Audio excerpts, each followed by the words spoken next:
ಒಬ್ಬ ಹುಡುಗ ಓದ್ತಿದ್ದ, ಬಹಳ ಬಡವ, ಆದರೆ ವಿದ್ಯೆ ಬಗ್ಗೆ ಬಹಳ ಪ್ರೇಮ ಅವನಲ್ಲೇ. ತಾಯಿ ಒಬ್ಬಳೇ ಪಾಪ ಆಕೆ ದುಡಿದು ದಿವಸ ತುಂಬ ದುಡಿದು ಒಂದಿಷ್ಟು ಅನ್ನ ಅವನನ್ನು ರಕ್ಷಣಾ ಮಾಡ್ತಾ ಇದ್ಲು ಗಳಿಸಿ. ಆತ ಓದಬೇಕು ಅಂತ ರಾತ್ರಿ ದಿವಸ ತುಂಬ ಕೆಲಸಕ್ಕೆ ಹೋಗಿ ದುಡಿದು ಬರ್ತಿದ್ದ. ರಾತ್ರಿ ಒಂದಿಷ್ಟು ಓದ್ತಿದ್ದ. ದೀಪ ಉರಿತಿತ್ತು, ಎಣ್ಣೆ ಮುಗಿತು. ಮನೆಯಾಗ ಎಣ್ಣೆ ಇರಲಿಲ್ಲ, ಅಷ್ಟು ಬಡತನ. ಅವನಿಗೆ ಕಣ್ಣಲ್ಲಿ ನೀರ ಬಂತು ದೀಪ ಆರದ ಕೂಡಲೇ. ಏನು ಮಾಡೋದು? ಈ ಕಡೆ ಓದಬೇಕು ಅನ್ನುವ ಒಲವ, ಬಹಳ ಪ್ರೇಮ, ಆದರೆ ಎಣ್ಣಿಲ್ಲ. ಆತ ಕಣ್ಣೀರ ಬಂದಿತ್ತು, ಹಾಗೆ ಮಲ್ಕೊಂಡ.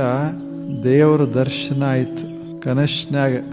ದೇವರು ಕೇಳ್ದ, ಏನೋ ಬಹಳ ನೀನು ಬುದ್ಧಿವಂತ, ಓದಬೇಕು ಅಂತೀಯಲ್ಲ, ಏನು ಬೇಕು ಹೇಳು, ನಿನ್ನ ಇಚ್ಛಾ ಏನದ ಹೇಳು, ಕೊಡ್ತೀನಿ ಅಂದ.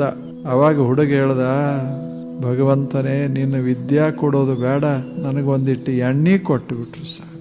ಜ್ಞಾನ ಸಂಗ್ರಹಿಸೋದು ಮಹತ್ವದ್ದಲ್ಲ, ಜ್ಞಾನ ಪಡೆಯುವಾಗ ಏನು ನಾವು ಪರಿಶ್ರಮ ಪಡ್ತೇವೆ ಅದು ಬಹಳ ಅದ್ಭುತವಾಗಿರ್ತದೆ. ಪರಿಶ್ರಮದಲ್ಲ, ಅದರಾಗ ಸಂತೋಷ ಇರ್ತದೆ, ಅದು ಬಹಳ ಅದ್ಭುತವಾಗಿ.